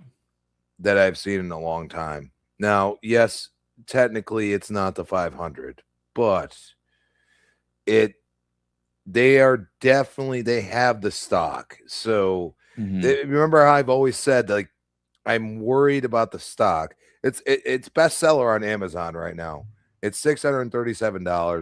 If you really want to play Forza, I mean, it is glorious on the Series X. I'm just saying, if you don't have one, if you're not a stan, you're just, a gamer, okay? I'm going to tell you right now, this thing is going to be updated. It's going to be in a better place than even it is now. I've always said that I feel like this console has the potential to do just about anything you would want. And I think that's at least they're starting to look at the price, and it might be just a sale right now, but it's been going for like 4 days now. So I would say pick one up pretty soon, because you don't know what can happen. We always feel like we're going to step on a rake at some point, and we just have to be honest with it, and we just say, don't do it, Xbox, just don't. And it's like it's one of those things. It's like PTSD. It's just we just feel like it's going to happen. And I would say, I mean, logically pick one up if you really want to play Forza, because you don't know what they could do with it. You really don't. They've seen that Forza Horizon 5 sold so well at full price so many years later. They could do what they want if they want. And I say, with the exclusive argument, always be strategic. And I honestly think, I had the thought last night. I was like, okay, so extend the early access for the premium editions. It'll still come on Game Pass, but here's the date, which, I mean, people got confused, got pissed about with Forza Horizon 6. But in realism, okay, 14 days before you get access, you get full 2 weeks before everybody else. You're charging the whatever, like, I only paid $60 for the premium upgrade because I'm a Game Pass Ultimate subscriber. That's, hey, like, okay, like, at least I didn't pay the other $60 as well as some of these people on Steam. That was huge to me. I was like, wow, all these people on Steam paid that price? Like, that's crazy.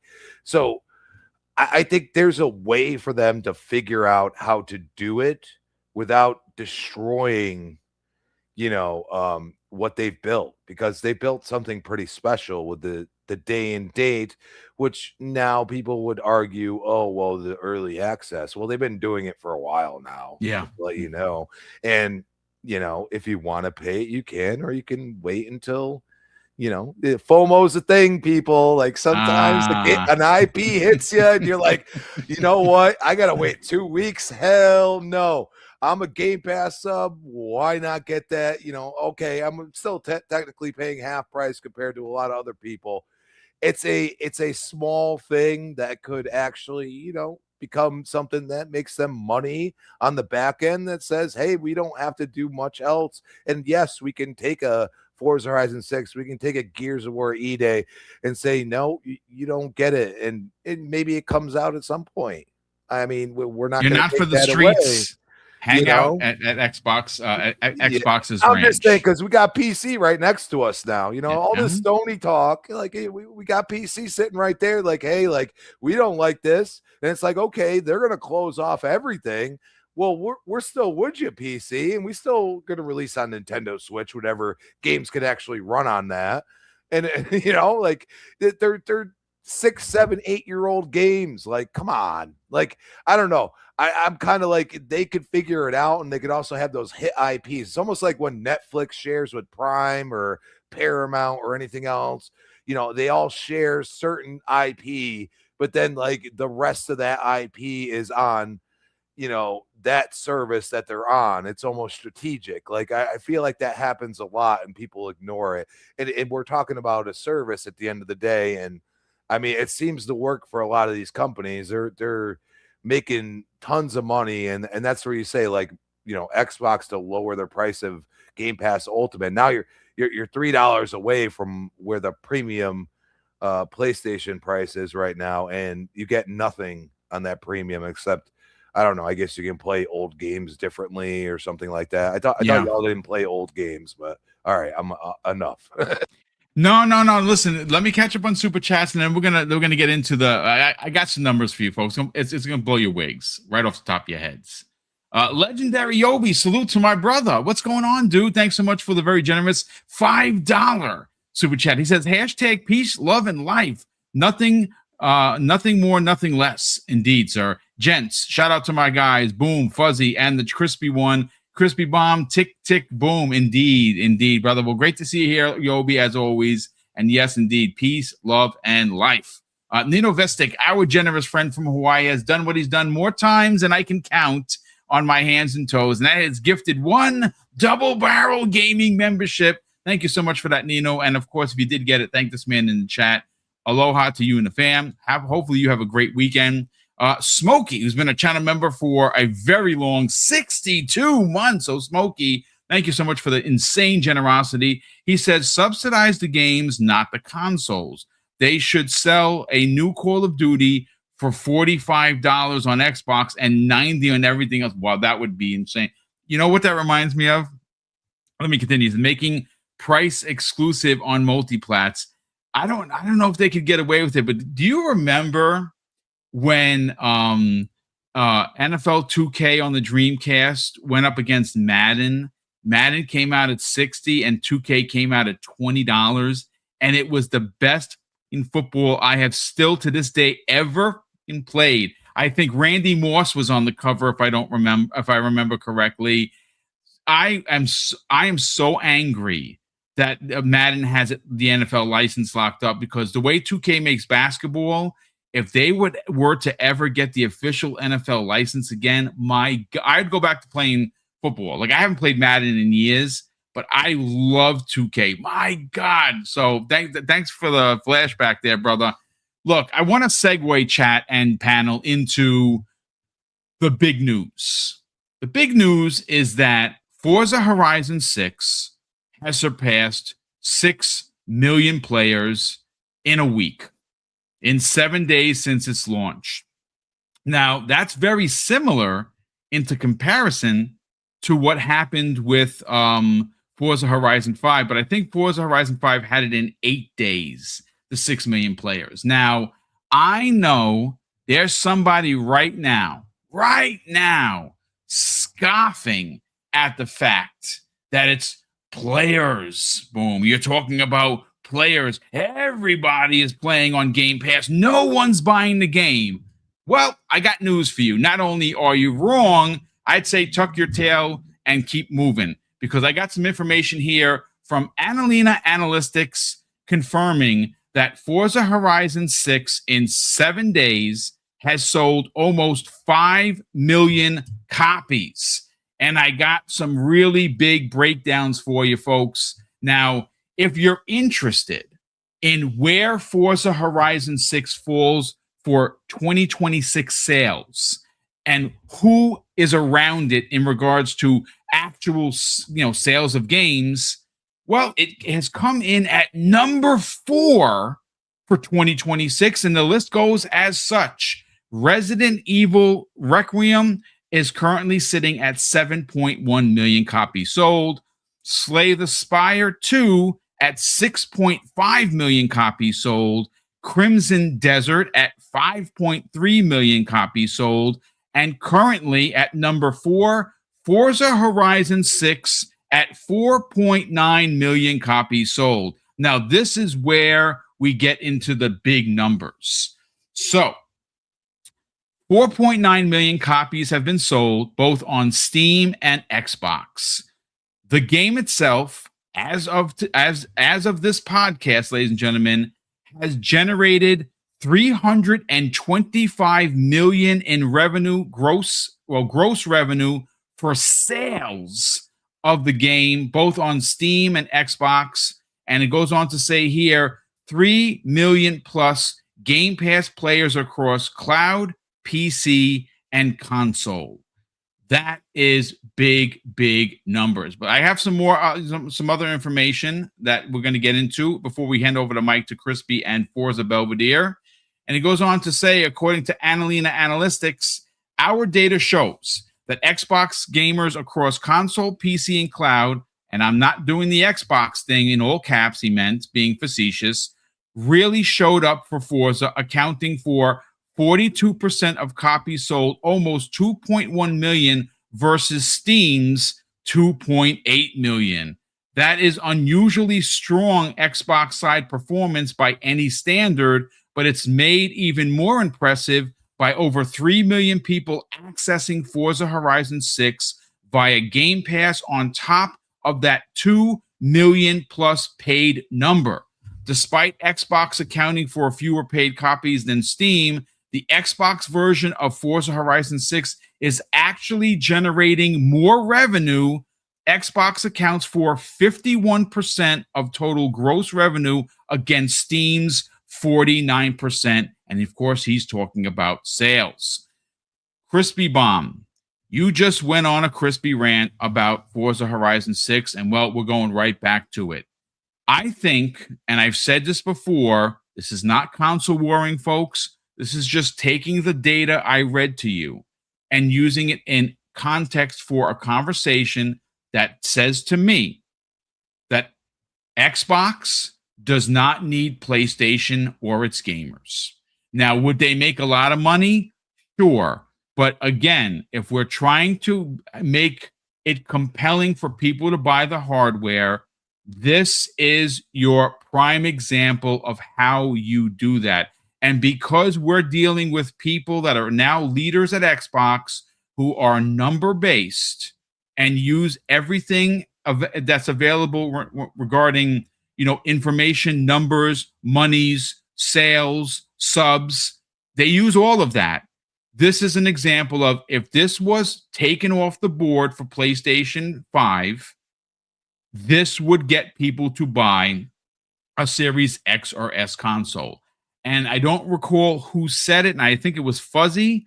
Why can't the Series S or the Series X be a PlayStation gamer's secondary console the same way the Xbox and Switch worked in tandem, or the PlayStation 5 and Switch work in tandem, right? You don't hear a lot of people who say, the hardcore will tell you that they have everything. And I'm a hardcore guy, and I do have everything.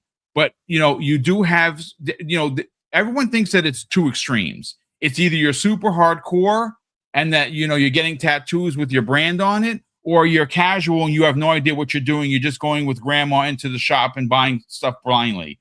There are people in the middle, folks. Yes, there are. I don't even know what you would call them. They're not casuals. They're not hardcore, but there are people that like, hey, listen, I like gaming because I don't do really much in anything else. And I do buy, 10 to 12 games a year. And I do have an Xbox and a PlayStation. But what you don't really hear is that combination. What you normally hear is I have a PlayStation 5 and a Switch, or I have an Xbox and a Switch, right? And I think there is a compelling argument to be made. And Fuzzy made it a couple days ago where if Xbox continues to put out this type of content that is exclusive to Xbox, that is found in a service like Xbox Game Pass, you could actually get people to buy a console and use it as their secondary console. Now, could that transition over to their main console? Maybe, or maybe not. But what that would cut down is the thought and theory that people continue to bring up about, well, just a second, Boom. PlayStation gamers aren't going to abandon their thousands of dollars worth of digital library that they have. And you're right. No one's going to get rid of thousands of dollars worth of digital content. But when you say that, I don't think you actually know the audience for PlayStation, because 85%+ are casuals, and they don't have those type of digital libraries. But even if that is the case, they wouldn't have to. They'd keep their PlayStation and they'd have the Xbox as a secondary console. And why do they have a PlayStation? Well, probably because they've had a PlayStation 2, 3, 4, 5, or maybe they were Xbox 360 gamers and they came over for PlayStation 4 because of, this is how you share games. And, I don't want a camera because Xbox is listening to me, right? Like this is the things why they moved over to PlayStation. And ultimately, it was probably because of power and price. It was $100 cheaper. And even back then, $100 was still $100. So, Crispy, when we see these numbers, not only does this tell me that this right here is a compelling argument as to why they don't need PlayStation, but I don't really want to take it in that direction. I just want to talk about the 6 million people in its first 7 days are playing what is being dubbed as the greatest racer released this generation. And I have already gone on to say that this is by far leaps and bounds better than any Forza Horizon before it. 6 million people in its first 7 days, and it's made over 325 million already. This is great, man. Yeah, I mean, it's worthy. I didn't expect it to be this good. I'm gonna be honest with you. I really didn't.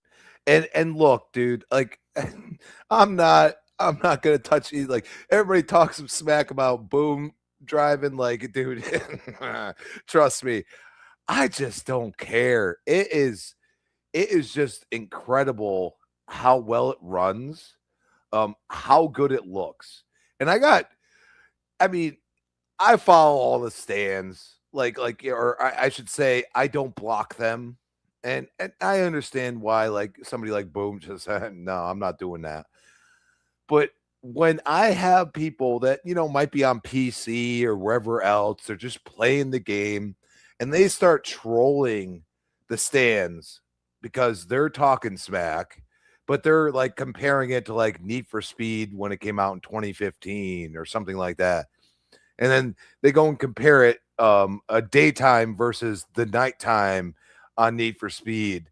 I'm laughing so hard. I'm like, did you play, Forza Horizon 6 at night? I mean, it's crazy. Like the lighting, everything, like the way the cars run, like that's where I say, like, people are like, oh, like you could do, just have the AI drive for you. Sure, you can. Absolutely. But if you're driving like me, like a madman in a car that, I grew up with, I'm talking about that Lancer, that 95 Lancer that's under the, if you want a hint, it's under the waterfall. It's right there. And I put it to, S2 auto because I'm not a tuner like a Forza Belvedere. Okay. I'm going to have to go back because if I actually want to use this to race, it's going to need to be toned down a bit, but it's an absolute monster. Like I'm sitting there and I just hold the gas and I'm just sitting there and I'm just drifting everywhere. And then I'm smashing through trees, which a lot of people talked about. At least we know the indestructible trees. Those are the cherry trees. Okay. That's great because a lot of people in 5 felt like, like I just want to do some crazy stuff. And then that's where I say, like, going back to my original thought, like, the farming, people are talking about on like TikTok and everything else. Because, if I'm playing Forza, that's the algorithm that shows up, thanks the eyes that watch us. But, it's one of those things, like, and they're talking about like a point farm. And I'm like, I don't need a point farm. I just smash through all the trees and fly up and get the kangaroo leaps. And the thing just goes to like 300,000.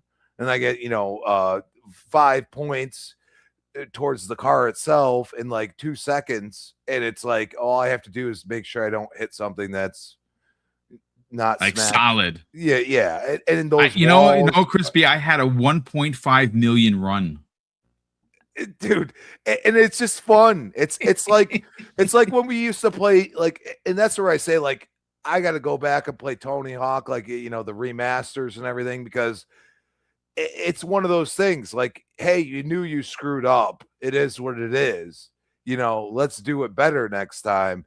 And it's always that challenge. And I'm being a complete and total animal. And I mean, people are probably, if they see my Drivatar, they're like, what is this guy doing?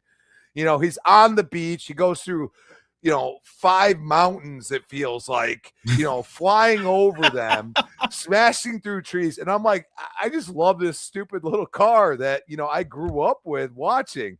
And it's like, they did it right. I'm sorry. And I don't know what to tell you. Like, I'm not surprised. I think it's gonna far surpass. It's gonna rival a lot of games this year. I mean, I know GTA 6 is coming out. I get that, but you got to understand that they're making money, and this is where I go back to the 14-day thing instead of just what is it? It was 7 days before. It was 7 days. Yeah. So now go another week back. The FOMO, if you have a hit IP, and this is the problem that the stands are going to have. I mean, you got hit IPs, but you're trying to convince us that it's a hit IP. Like Soros, for example. Like, I have no interest in playing it. Forza Horizon 6 is just, it's a game that anyone can play. Yeah. Even somebody that, you know, might have disabilities or something, you can play it. But also it could be a challenge for somebody like Forza Belvedere, or somebody like me, like, says, hey, like, I can't use this car the way it is on an actual track, but they call it a, you know, I would consider it a drift car, and many others would consider it, you know, just full on dirt racing. And I'm like, no, this car can do everything, and I need to figure out how to do that. But right now, I'm just having fun. Am I going to get into the races at some point? Absolutely. This is probably the only game that I've booted up before Gears in a very long time. Okay. And that says something to me. That says that you have something. It's incredibly fun. And we need to get back to that as gamers. We have to get back to, if its fun factor is through the roof, it is worthy of our time. And I think the numbers speak for themselves. And regardless of how it breaks down, there are so many ways that this game makes money on the back end that you don't see.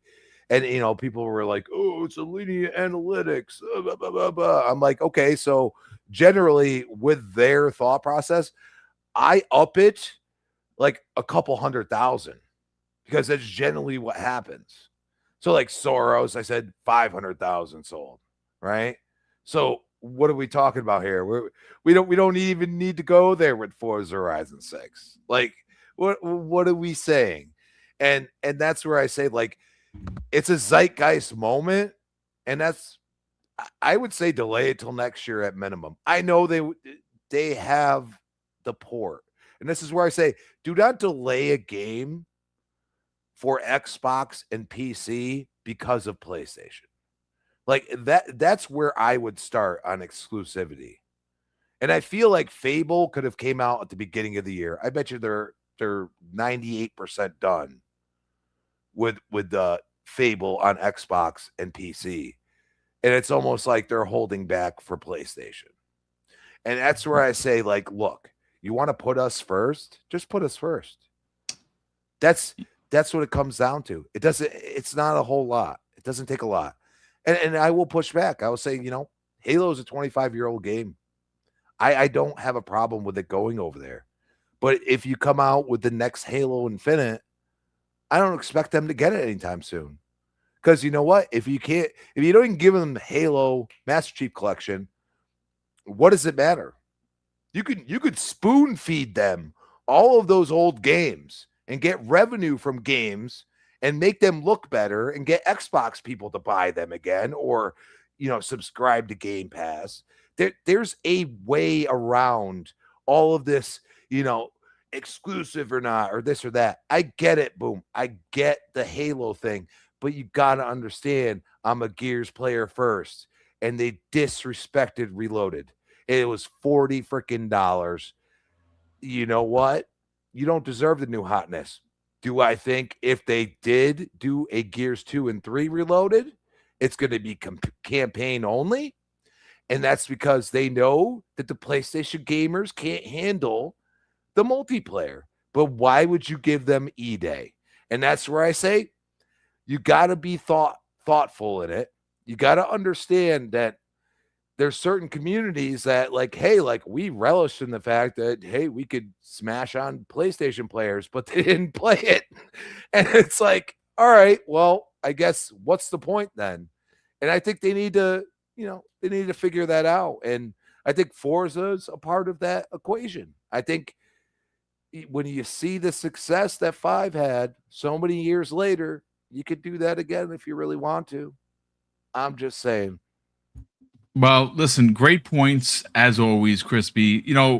Forza Belvedere, before I bring you in, like I said, I have some stats. You know how I feel about numbers. Well, I could not find for the life of me what the actual budget was for this game. So I have I went to AI and I basically asked what would be what is the average budget for a AAA game? And you got to remember, this is AI speaking to me. It's an average, right? Because there is no way to find out exactly how much it costs to make this game. What we do know is in its first 7 days, it made $325 million, right? Now, according to the industry comparison and scope for AAA games, today's AAA games, those budgets go between 150 million to over 250 million. Some examples of that specifically is like PlayStation 4 and 5's Spider-Man 2 was $315 million. And I believe they've made profits since then. Spider-Man 2, it took a while to get there, but that game sold. And that's exactly how I expect Wolverine to sell later this year. One of my most anticipated games. But Forza Horizon 6, according to this, likely sits at the higher end of that spectrum, meaning it could have cost between $200 and $250 million to make. Again, this is just speculation based on AI answering a question for me that we do not have an actual budgeted number. But Fuzzy, I have a presser here from Playground Games. This is from the official Forza Horizons Twitter account. And they go on to say, thank you for playing Forza Horizon 6. It's been an incredible week, but we're not slowing down. This is how our team will be using your feedback to continue working on updates and improvements that will make the game even better for you. And that is great to know. I mean, obviously, it's only a week old. Now, obviously, it released this week, but it came out on the 15th for early access, which we know it made a lot of money. But Fuzzy, I want to get your thoughts on some of these numbers. For a game that just came out officially on Tuesday, it is currently sitting as the number 4 best-selling game, not played, game of 2026. And we are already almost 5.5 months into the new year.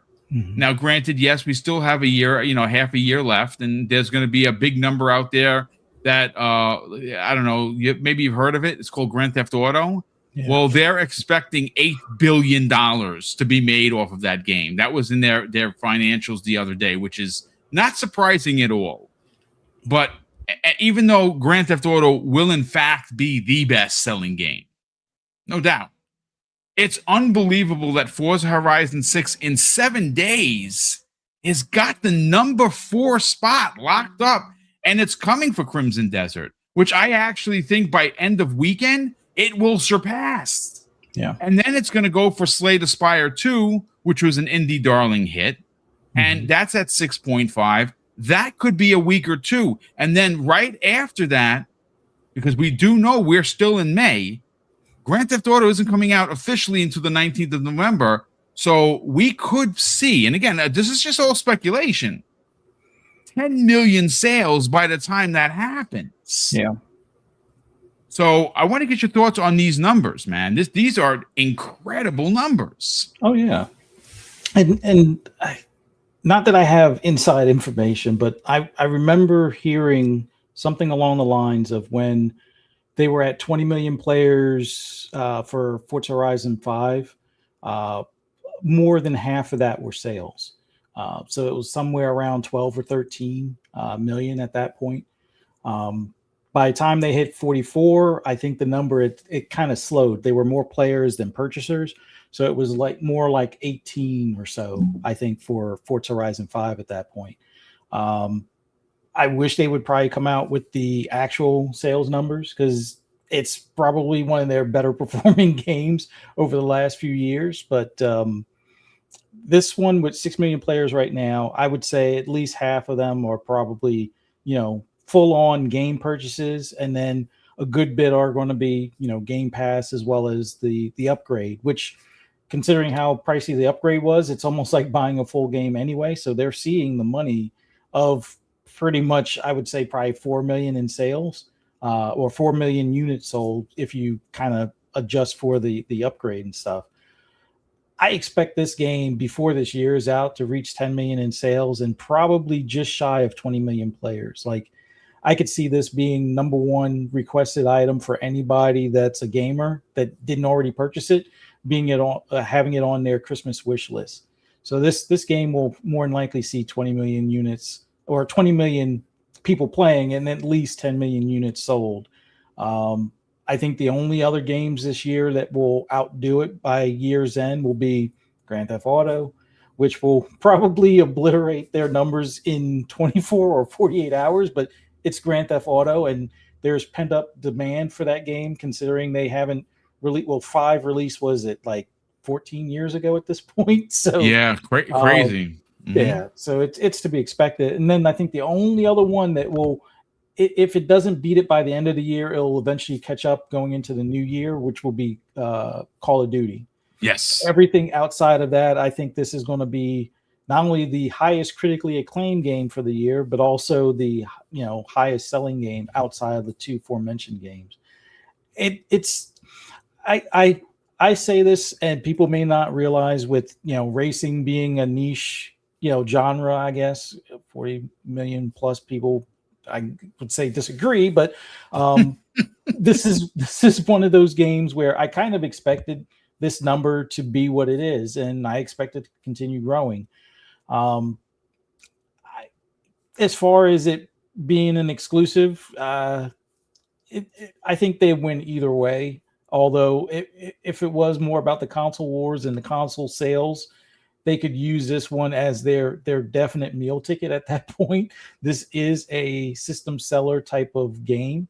But I expect when more people find out, before they even do the updates and the constant content add-ins where they're adding new vehicles and new modes and things like that, I think this is a game where there's so much content within the game in its current form that the casual will not be overwhelmed, but find something that they can do that's fun for many months. Like this, just short of like a gas game where they're constantly doing battle royale or something like that, they could do the battle royale with the cars, or they could do food delivery and drift down the mountain while they're doing it, or they can drift in tandem, because you can do the drift link thing with other players that just random players you come across, or you can get in a convoy with friends and take on other convoys of friends, or take on the AI for some of the rival events and things along those lines. Or you can race against your friends list, as far as whether it's speed traps, jump zones,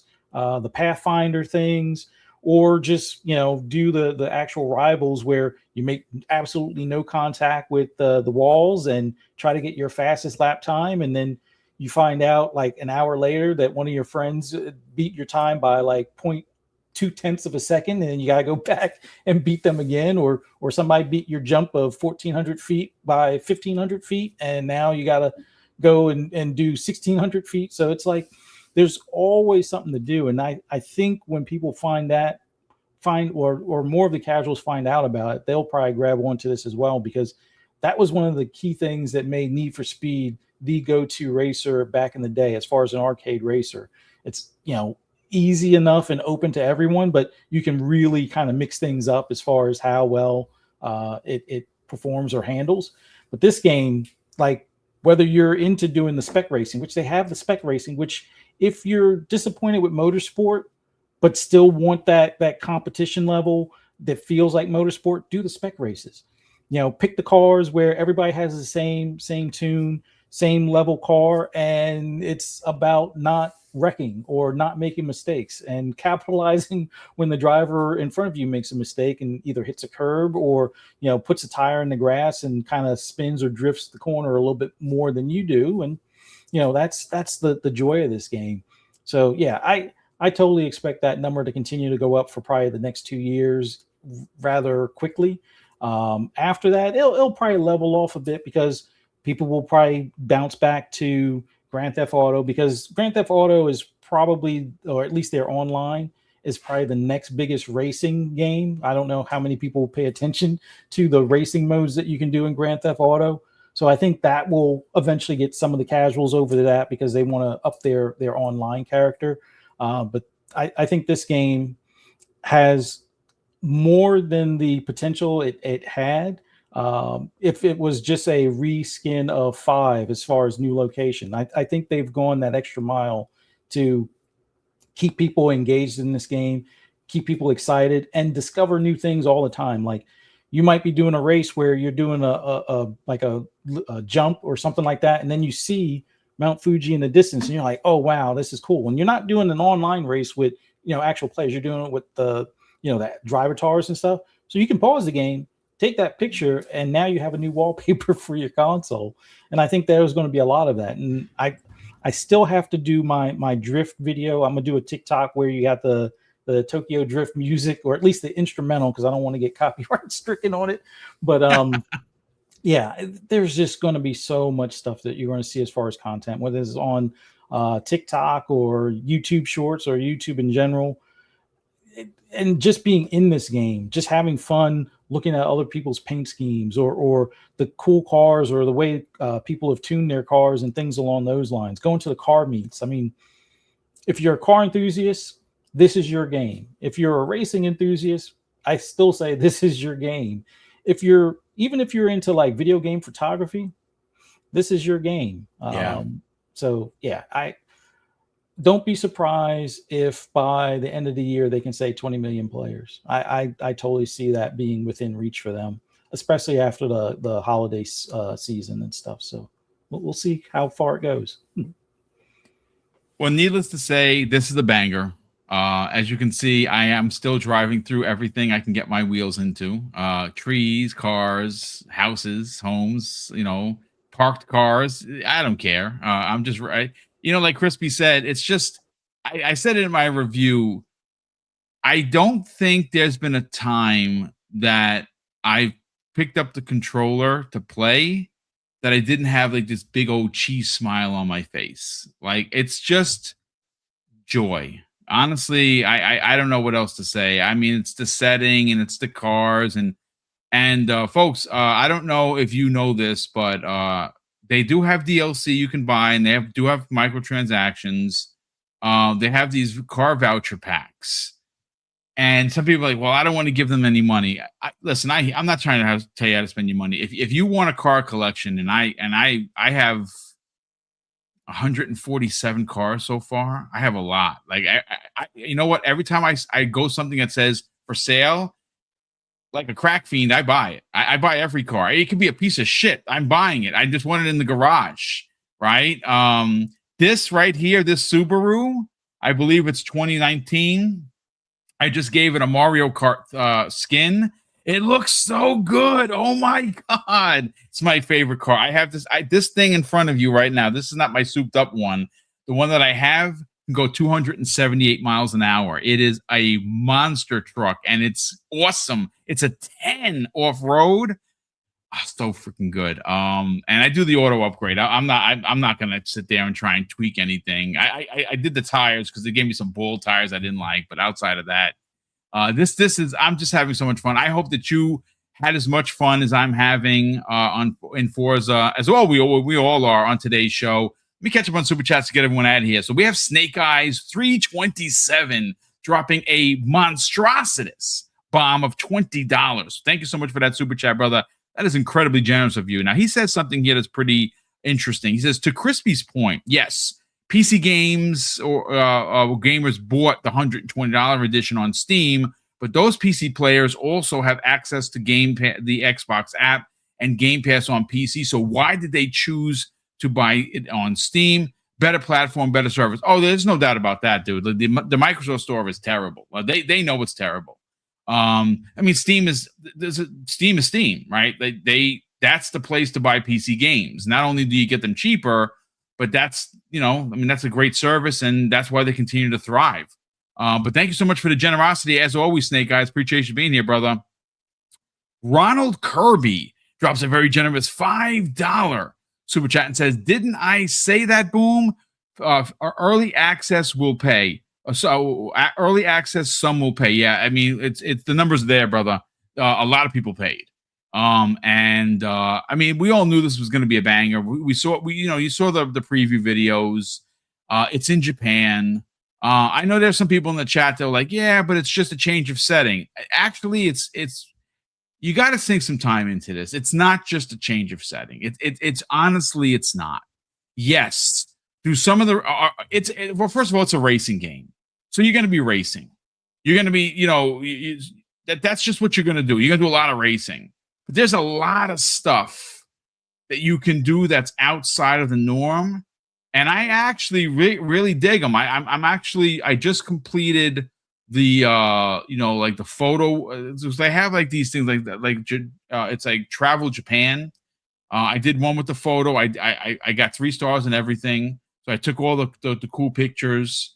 I'm doing now the food delivery, which is, again, it's weird.